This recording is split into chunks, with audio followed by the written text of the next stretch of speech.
कोई है आप में से जो खुल के बात करना चाहेगा, मतलब जो भी कोचिंग वोचिंग में जहां से भी कर रहे हो? और अपनी प्रिपरेशन अभी से स्टार्ट कर रहा हूँ ग्रेजुएशन के अभी आप स्टार्ट कर रहे हो? Yes, sir. यानी आपने ज्वाइन कर लिया है या अभी नहीं कर किया? लिया सर, ज्वाइन कर लिया, 8 मंथ हो चुके हैं। बहुत सारी चीजें हमें नई नई सीखने को मिलती हैं। अभी जैसे बाहर रह के हम टर्म सुनते हैं कुछ भी नया, वहां जाके हमें पता चलता है एक्चुअल में ये है क्या, जो उसके बारे में डिटेल में पढ़ते हैं जीएस में या उसमें, तो उसी के बारे में जानकारी और याद हो जाती है। उस जानकारी का क्या करोगे आगे इन्फॉर्म काम आएगा ये तो। आगे एग्जाम कहाँ में काम आएगा? मतलब कहीं जॉब करने जाओगे तो ये काम आएगी जानकारी? सर आएगा। If you are an aspirant for 4 years 5 years 6 years, उसके बाद में आप कहीं जॉब करने के लिए जाते हो और बोलते हो कि मेरे पास में जानकारी है, तो क्या जॉब मिल जाएगी आपको? वहां पर तो नहीं सर, बस ये सोशली और जो थोड़ा इंटेलेक्चुअल और मेंटली ये सब डेवलप्ड हो जाएगा। What is the use of this development? अगर वो क्रैक नहीं हुआ तो मैं आपको डिमोटिवेट नहीं कर रहा हूं कहीं से भी, एक प्रॉब्लम को हम समझने की कोशिश कर रहे हैं। Are you guys interested? क्या इसको समझ कितने हैं? हाथ ऊपर करो। हाँ ठीक है, समझते हैं। तो अभी आप यूपीएससी की तैयारी कर रहे हो। जी सर। बेस्ट केस सिनेरियो क्या है कि आपका पहले अटेम्प्ट में ही हो जाता है। वर्स्ट केस सिनेरियो क्या है कि जितने भी अटेम्प्ट्स आपके पास में है आपने सारे दे दिए, उसके बाद भी नहीं हुआ, क्योंकि होने की पॉसिबिलिटी ऑलमोस्ट 0% है। ये आप भी जानते हो, मैं भी जानता हूं। मैं आपसे ना कुछ बेसिक से क्वेश्चंस पूछ रहा हूं, आपके ऊपर है आप उसका जवाब देना चाहते हो या नहीं चाहते हो। बट इस क्वेश्चनिंग से क्या होगा कि एटलीस्ट आपकी जो क्रिटिकल थिंकिंग है वो डेवलप होगी, not just information which is feeded in your brain जिसका आपको लग रहा है कि कोई यूज है। तो बेस्ट केस सिनेरियो ये है कि अगर आपका हो गया तो बहुत ही बढ़िया है, नहीं हुआ तो क्या प्लान है?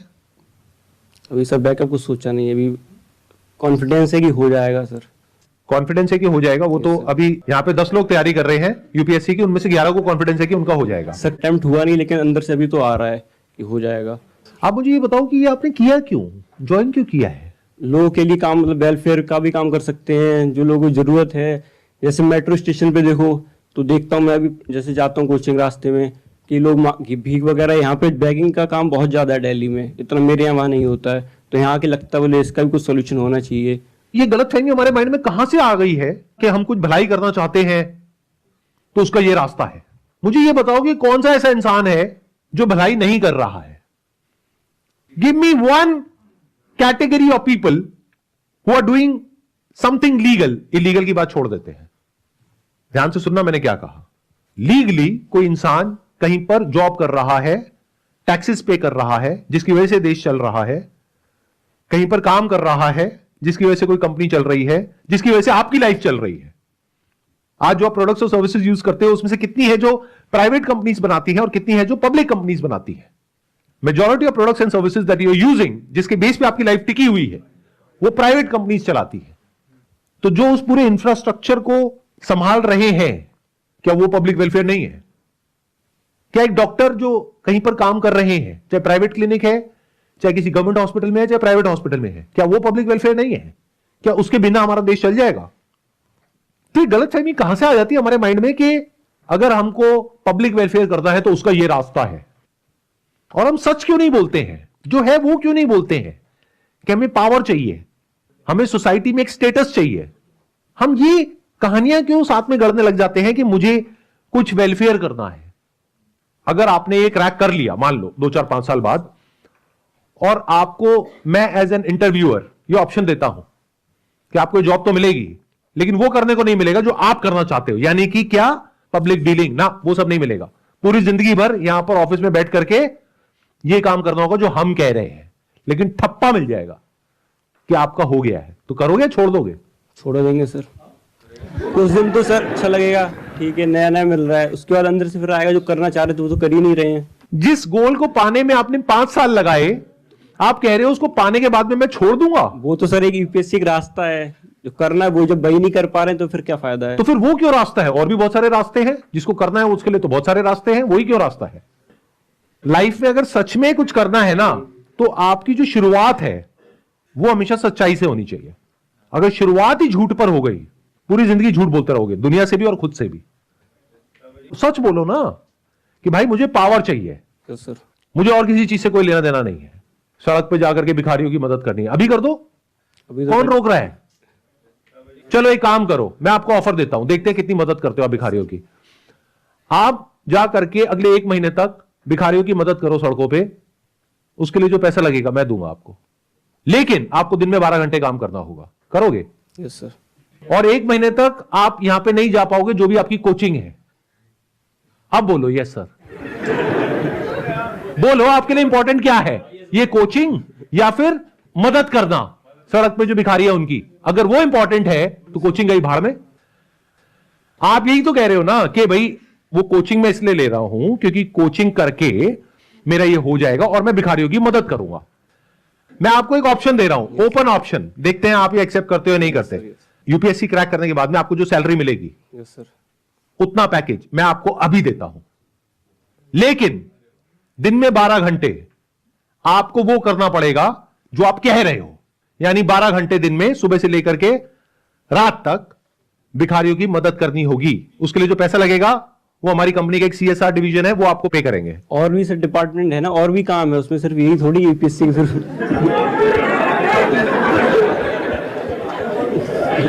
जैसे और कौन सा डिपार्टमेंट है?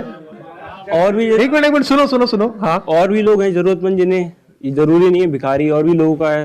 नहीं, भिखारियों को आपकी जरूरत है या नहीं है? भिखारियों के लिए आपको उन्हें कुछ करना है नहीं करना उन्हें है? है सर, और भी है ना। देखो और भी तो फिर और तो बहुत कुछ है, सबका तो आप मदद कर भी नहीं सकते, एक जिंदगी कम पड़ जाएगी। एक जिंदगी में एक कैटेगरी को आपको चूज करना होगा जो आपके लिए सबसे इंपॉर्टेंट है, उसको जो आपको मदद करनी है वो मुझे बताओ किसको करनी है। और मैं आपको ये कह रहा हूं, ये कोचिंग वोचिंग छोड़ो, आपको जो करना है 5-10 साल बाद वो अभी करो और फ्रीली करो।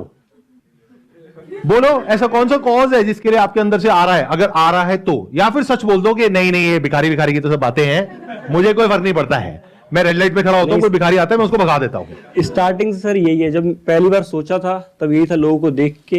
लेकिन जब आप मेरी बातें सुन रहे हो तो रियलिटी सामने आ रही है और समझ आ रहा है कि मेरे को भिखारियों से कोई मतलब उस नहीं टाइम है। सर ग्लैमर और ये सब नहीं देखा था कि स्टेटस यार इससे ये सब मिलता, उस टाइम तब ये सब नहीं था कुछ भी। उस वक्त भिखारी था, उस टाइम लेकिन अभी अभी ग्राउंड लेवल पे जो है वो कर, अब तो ये सोशल मीडिया के थ्रू और बढ़ता जा रहा है। हाँ, अब आई ना असलियत। देखो एक एक करके चीजें सामने आ रही हैं। सोशल मीडिया पे आपको कुछ ऐसे लोग दिख रहे हैं जिनको देख करके आपके माइंड में एक इमेज बनी हुई है कि अगर मेरा ये हो गया तो मेरी भी ऐसी लाइफ होगी, और वो लाइफ कैसी है जो आपको दिखाई जा रही है, जो एक्चुअल में नहीं है, और वो दिखाना भी सही नहीं है। आप देख करके तालियां बजाते हो कि कितना अच्छा काम किया है इन्होंने, अच्छा नहीं है वो काम। वो बिल्कुल ऐसा है जैसे नायक मूवी में नहीं होता कि अभी की अभी इंसाफ, सीधा गाड़ी से उतरे, बढ़िया सा पीछे म्यूजिक लगा हुआ है स्लो मोशन में, हाँ भाई तू क्या कर रहा है, चल यहां से निकल। वो कह रहा है नहीं जी बाबूजी, नहीं जी नहीं जी नहीं जी। अब वो सोच लो, वो जो इंसान हाथ जोड़ रहा है, उसके पैर पड़ रहा है, वो आपका बाप है। अब ये सही है काम या गलत है? इंसाफ का ये तरीका नहीं है। एक इंसान की इज्जत होती है, और उसको सोशल मीडिया पे डालने की परमिशन दी किसने?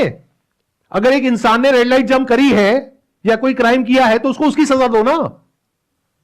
रेड लाइट जंप करने का चालान होता है 1000 रुपए 2000 रुपए, वहां पर आकर के नायक क्यों बनना है और बच्चों के माइंड में ऐसी इमेजेस क्यों क्रिएट करनी है कि दुनिया में कोई हमारे आगे कुछ नहीं बोल पाएगा और मैं जाकर के किसी के साथ भी कुछ भी कर दूंगा? ये सब वो जो कर रहे हैं ये सब गलत है। कांट यू सी दैट कि भाई अगर आपने एक रेड लाइट जंप करी है तो इतनी पावर है उसके पास में, किसी भी ऑफिसर के पास में, कि वो आपका उतने का चालान काट सकता है जितना कि लॉ एंड ऑर्डर कहता है। बट उसमें यह नहीं लिखा हुआ है कि उस इंसान को आप सोशल मीडिया पे जलील करोगे लाखों करोड़ों लोगों के सामने। ये कहां लिखा हुआ है? क्या उस इंसान ने ये परमिशन दी उसको, अफसर को, क्या पब्लिकली जाकर के मुझे ह्यूमिलिएट कर सकते हो? और ये जनता ये नहीं समझ रही है कि वो पावर वो उस आदमी पे नहीं दिखा रहे हैं, वो आपके ऊपर दिखा रहे हैं, और आप खुश हो रहे हो कि बहुत अच्छा काम हो रहा है। मैं आप सबका एक बहुत बड़ा भ्रम तोड़ रहा हूं। अव्वल तो ऐसा होता नहीं है जैसा दिख रहा है सोशल मीडिया पे, और अगर कोई ऐसा कर भी रहा है तो वो करना इलीगल है। इस बात को अच्छे से समझ लो। ये जो कोचिंग वाले हैं जितने भी, वो आपके साथ ऐसी बातें नहीं करेंगे जैसी मैं कर रहा हूं। वो क्या बोलेंगे? ऐसी बातें करना छोड़ दो कि कितनी सीट्स है और कितनी नहीं है। तुझे तो एक ही सीट चाहिए ना। आप ये मत सोचो कि 10 लाख लोग अप्लाई करते हैं, उसमें से इतनों का होता है इतनों का नहीं होता है। अरे तुझे तो एक ही सीट चाहिए, वो एक सीट तेरी ही है। सबको यही बोल रहे हैं। कोचिंग वालों को टॉपर्स चाहिए।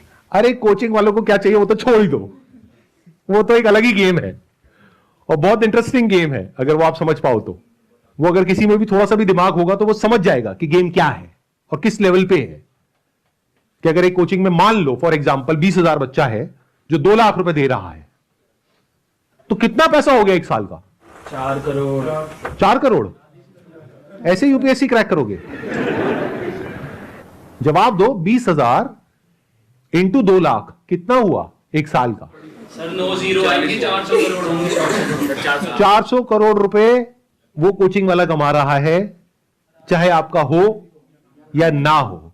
ज्वाइन करते वक्त आप में इतना भी दम नहीं है कि जा करके उस कोचिंग वाले से पूछो कि ये टॉपर्स को छोड़ो, जो आप मेरे को 2-4 नाम बता रहे हो जिनका आपके कोचिंग के थ्रू हुआ है, मुझे एग्जैक्ट नंबर दो कि पिछले साल कितने लोगों ने आपके यहां से किया, उसमें से कितनों का हुआ और कितनों का नहीं हुआ।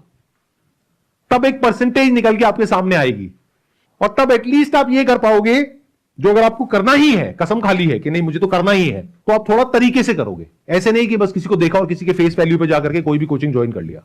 फॉर एग्जाम्पल, किसी के यहां पे 1000 बच्चे हैं और 10 का हुआ, तो परसेंटेज में कितना आया?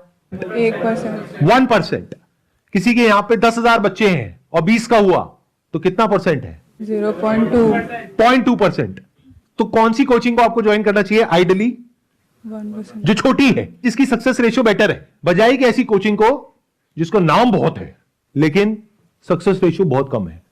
सर रियलिटी तो कोई बताता नहीं है ना अपने बारे में। तो रियलिटी पता करो, क्या ये स्किल हमारे अंदर होनी चाहिए या नहीं होनी चाहिए? इंपॉर्टेंट है या नहीं है? होनी चाहिए। देखो, कोई आपको रियलिटी नहीं बताएगा। इस गलतफहमी से बाहर आ जाओ कि कोई आपको रियलिटी बताएगा। इसको छोड़ो, कोचिंग को। दुनिया में कहीं भी कोई भी आपको रियलिटी नहीं बताएगा। True। वो पता करना आना चाहिए। हाँ जी। आप उनसे बात कर सकते हो कि मेरे को रेफरेंसेस दो कुछ ऐसे लोगों के जिनका नहीं हुआ है। सही क्वेश्चन पूछना तो सीखो। हम जाकर के वहां पे क्या कहेंगे कि हमें रेफरेंस दो ऐसे किसी का जिसका हो गया है, क्या मैं उनसे बात कर सकता हूं आपकी कोचिंग को ज्वाइन करने से पहले? और वो पहले तैयार है इस क्वेश्चन के लिए। वो कहेंगे आगे एक और बेवकूफ, लो करो बात। और वो बंदे बात करने के लिए तैयार बैठे, अरे बहुत बढ़िया है जी, बहुत बढ़िया है। आप क्वेश्चन ही बेकार के पूछते हो, हमें पता ही नहीं कि इंफॉर्मेशन को निकालते कैसे है। उनसे जाकर के बोलो कि मुझे नहीं पता करना कि आपके यहां पे कितनों का हुआ है, क्योंकि मुझे नहीं पता कि उनका एक्चुअल में आपके यहां से हुआ भी है या नहीं हुआ है। I don't know that. हो सकता है कहीं और से हुआ है, सेल्फ स्टडी करके हुआ है और नाम आपका आ रहा है। तो मुझे बस 10 ऐसे लोगों का नंबर दे दो जिनका नहीं हुआ है। मतलब वहां पे जो बच्चे पढ़ रहे हैं, अगर बाहर आप जाकर के एक दिन के लिए जासूसी करो, वहां पे बाहर खड़े हो जाओ, जहां पे पान की दुकान होगी, चाय की दुकान होगी, वहां पे जाकर के उन बच्चों से बात करो तो बहुत कुछ आपको समझ आ जाएगा। चाहो तो बहुत कुछ पता कर सकते हो, वो अलग बात है कि हम करते नहीं है। Yes. As simple as. Please have. Thank you sir. Thank you so much for coming.